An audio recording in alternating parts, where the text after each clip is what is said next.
اور جب آپ کو اللہ نے توفیق دی ہے مسجد میں بیٹھنے کی تو آپ اس کو پازیٹیولی یوٹیلائز کریں، بجائے اس کے کہ وہاں بیٹھ کے گیمیں کھیلتے رہیں، دوستوں کے ساتھ گپے مارتے رہیں. تو یہ 10 دن آپ یوٹیلائز کریں، ایٹ لیسٹ قرآن پاک کو ترجمے سے پڑھیں، تاکہ آپ ان چند لوگوں میں شامل ہو جائیں کہ جنہوں نے مرنے سے پہلے پہلے قرآن پاک کی تعلیمات کو کسی درجے میں سیکھنے کی کوشش کی ہے.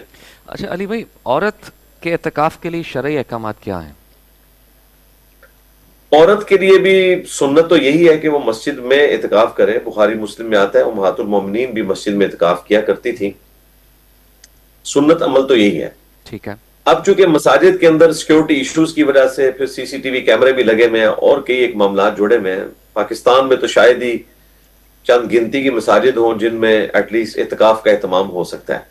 نماز کا اہتمام تو چلے درست ہے، وہ اہل حدیث کی مساجد میں تو اہتمام سے ہوتا ہے. اب ان کو دیکھے ہوئے باقی لوگوں نے بھی تھوڑی سی اب تھنک آؤٹ آف باکس کیا ہے. حالانکہ نبی الاسلام کے مبارک زمانے میں، بعد میں خلفائے راشدین کے زمانے میں بھی عورتیں مسجد میں آتی تھیں. اس میں کوئی حرج نہیں ہے، آنا چاہیے. ایٹ لیسٹ جمعے کی نماز کے لیے تو آئیں، خطبہ سنیں تاکہ ان کو بھی کوئی تعلیم حاصل ہو.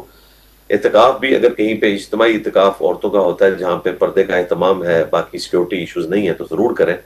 اور اگر اس طرح کا اہتمام نہیں ہے تو پھر اجتہاداً وہ اپنے گھر کے کسی کونے میں اگر اعتکاف کرنا چاہتی ہیں وہ کریں. اس دوران وہ کچن کا تھوڑا بہت کوئی کام کرنا چاہتی ہیں وہ بھی کر سکتی ہیں، کوئی مسئلہ نہیں ہے. اصل مقصد یہ ہے کہ رات کا جو میکسیمم آپ نے وقت ہے وہ اللہ کے لیے آپ نے گزارنا ہے.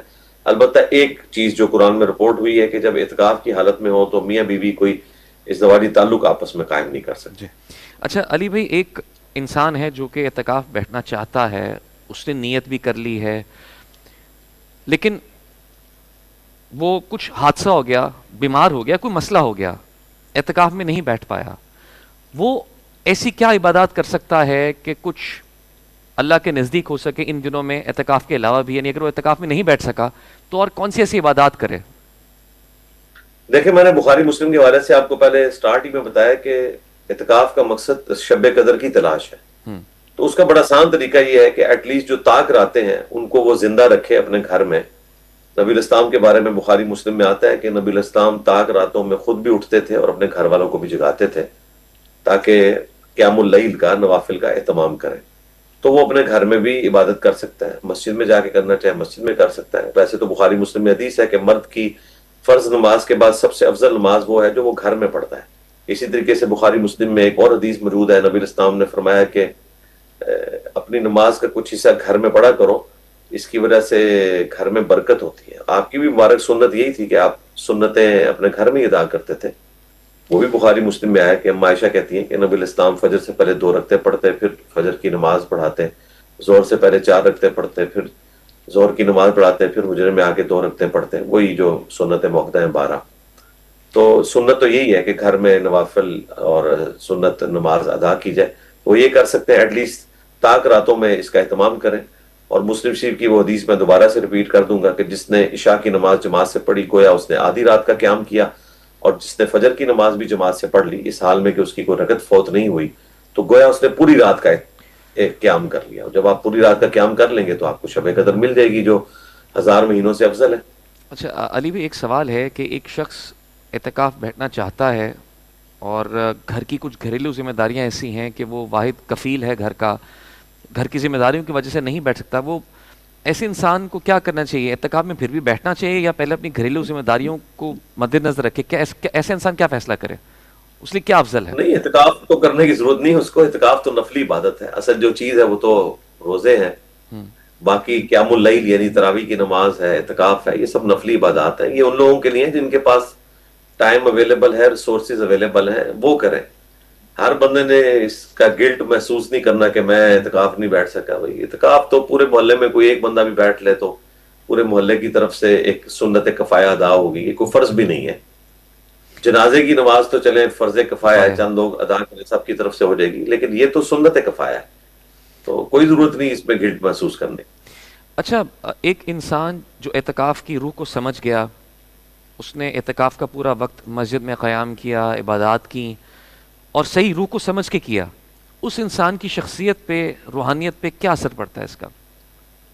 اثر پڑنا چاہیے جی. پڑتا کیا ہے وہ تو اسی رات ہی میں نے دیکھا ہے بہت کم لوگ ہیں جو مغرب کی نماز تو اعتکاف والے مسجد میں پڑھتے ہیں، عشاء کی وقت جو ہے وہ آدھے غائب ہوئے ہوتے ہیں، اور فجر کے وقت کوئی بھی اویلیبل نہیں ہوتا۔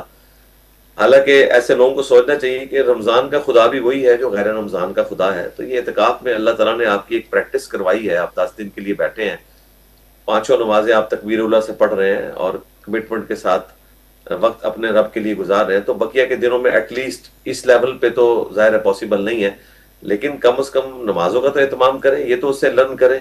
یہ تو نہیں ہے کہ عید والی رات آپ جو ہے وہ بازار میں دندناتے ہوئے نظر آ رہے ہیں اور مصیبت بنے ہوئے ہیں معاشرے کے لیے، وہاں پہ ووٹنگ کر رہے ہیں اور ویلنگ کر رہے ہیں، اور اسلامی بہنوں کی آپ نے زندگی جیرن کی ہوئی ہے۔ بالکل صحیح بات۔ تو شیطان میرا خیال ہے اعتکاف سے نکلتے ہی سب سے پہلے شیطان ہی ایسے لوگوں کو ریسیو کر رہا ہوتا ہے، اللہ ماشاءاللہ جو لوگ اثر لیتے ہیں۔ ہم نے دیکھا ہے اعتکاف کے بعد کئی لوگوں نے پرماننٹ نماز شروع کی ہے اور وہ دیندار بن گئے ہیں صحیح معنوں کے اندر۔ تو اللہ تعالیٰ استقامت دے رہی ہے، ہماری دعائیں سب کے ساتھ ہیں۔ آپ کیا پیغام دینا چاہیں گے آج کے نوجوان کو جو کہ اعتکاف میں بیٹھنا چاہتے ہیں؟ کیسے احترام کریں اور جی میں کیسے یہ اس بات پیغام کو دوں گا سمجھنے کی کہ جو کوشش لوگ کریں؟ جی جو اعتکاف میں بیٹھنا چاہتے ہیں یا بیٹھے ہوئے ہیں، اور اعتکاف 10 دن کا بھی ہو سکتا ہے، 3 دن کا بھی ہو سکتا ہے، 2 دن کا بھی، 1 دن، آپ کی مرضی جتنی دیر آپ بیٹھنا چاہیں، تو اپنے ٹائم کو پازیٹیولی یوٹیلائز کریں اور ایٹ لیسٹ کوشش کریں کہ قرآن پاک کو ایک دفعہ ترجمے سے آپ پڑھ لیں، بھلے اس کی عربی پڑھیں یا نہ پڑھیں، لیکن قرآن پاک کو ترجمے سے پڑھ لیں۔ اگر پڑھنے میں تردد ہے تو آپ کنسنٹریشن کے لیے یوٹیوب کے اوپر قرآن پاک کی تلاوت اور ترجمے والی صوت القرآن چینل کی ویڈیوز اپلوڈ ہیں، آپ مصحف اپنے سامنے کھول لیں اور امام کعبہ کی آواز میں اور مراج الدین خان کی آواز میں ترجمہ فتح محمد جلندری صاحب کا کانوں سے لگائیں اور اپنے سامنے مصحف کھولیں، اور جیسے جیسے وہ عربی پڑھتے جائیں آپ وہ عربی پڑھیں، نیچے ترجمہ پڑھتے جائیں ترجمہ پڑھیں، اور ساتھ اپنے پاس نوٹس تھوڑے بنا لیں کریٹیکل، تاکہ ایٹ لیسٹ آپ کے عقائد کی اصلاح ہو سکے۔ تو یہی میں میسج دوں گا کہ قرآن پاک کو ترجمے سے پڑھیں۔ یہ جو کہتے ہیں ہم نے اعتکاف میں اتنے قرآن مکمل کر لیے، ان کا کوئی فائدہ نہیں اس وقت تک جب تک کہ آپ ان کی تعلیمات پر عمل نہ کریں۔ ویسے تو عربی پڑھنے کا بھی ثواب ہے، لیکن ثواب قرآن کا مقصد تو نہیں ہے نا۔ قرآن کا اصل مقصد تو اس کی تعلیم کرنا ہے، وہ اسی صورت میں ہوگا جب آپ اپنی نیٹو لینگویج کے اندر اس کو پڑھیں گے۔